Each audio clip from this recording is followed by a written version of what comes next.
लगी ना मेहंदी दूसरे हाथ में, दूसरे में लगाई अभी। तुमने इसमें दोनों हाथों में लगाई।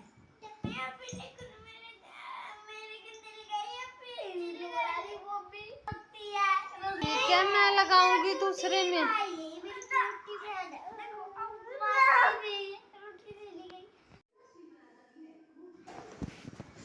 हेलो, राम राम जी, कैसे हैं आप सब। आशा करती हूँ कि आप सब एकदम बढ़िया होंगे।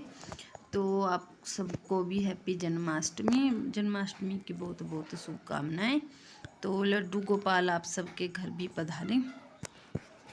तो सुबह का टाइम है, खाना पीना हो गया है और उसके बाद फिर मैं आ गई थी अपने मंदिर को साफ़ करने, क्योंकि नहाना धोना तो सुबह सुबह हो गया था। उसके बाद ही मैंने खाना पीना बनाया, बच्चों को दिया। वैसे बड़ी बेटी ने भी, मेरी ने व्रत रखा है मेरे साथ में, क्योंकि वो कहने लगी कि मैं भी रखूँगी और सभी बच्चे स्कूल में रखते हैं, आप मुझे नहीं रखने देते।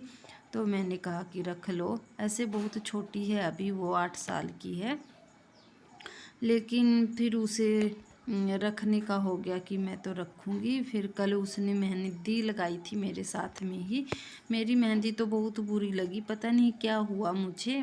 और कुछ तो बच्चों ने मुझे डिस्टर्ब कर दिया था, क्योंकि उनकी छुट्टी थी।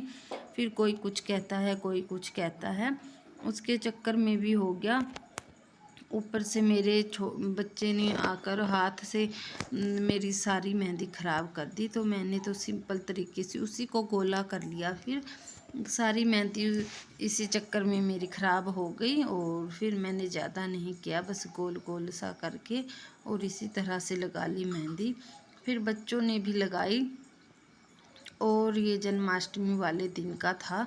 और मैंने पहले अपने मंदिर को साफ़ कर लिया था और जो भी मूर्तियां हैं उनको साफ़ करके रख लिया था। फिर अपने लड्डू गोपाल जी को नहलाया। पंचामृत मैंने पानी में ही डाल लिया था सब कुछ, गंगा जल, शहद, गुड़, घी, दही, थोड़ी सी दूध। और फिर उसके बाद मैंने लड्डू गोपाल को नहलाया, अच्छे से पोंछकर उनको ड्रेस पहना दी थी। और मैंने ये ड्रेस 2 दिन पहले ही खरीदी थी, मुझे बहुत सुंदर ये लगी।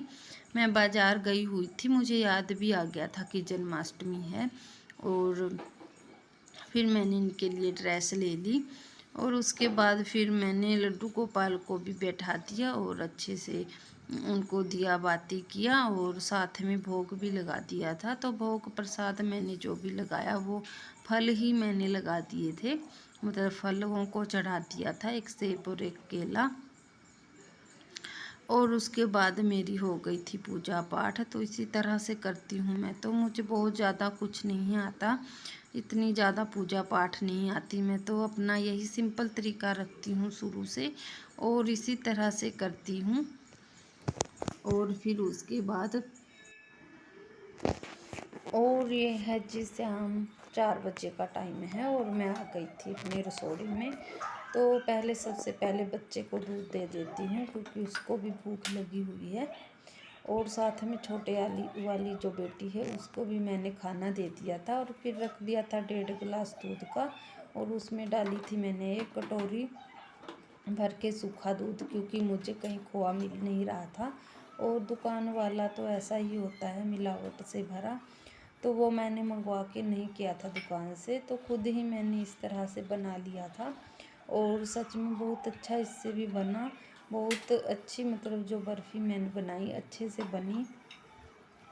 और फिर इसमें 2 चम्मच मैंने देसी घी के डाल लिए थे, ताकि नीचे ना लगे दूध, और लगा भी नहीं, बहुत अच्छे से बन गया था, एकदम दानेदार सा।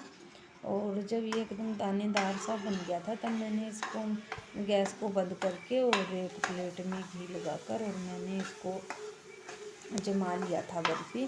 मीठा नहीं मैंने इसमें डाला, क्योंकि ये बच्चों का जो स्कूल वाला होता है तो वही वाला सूखा दूध है और उसमें मीठा होता है। तो ड्राई फ्रूट बनाकर मैंने इस तरह से।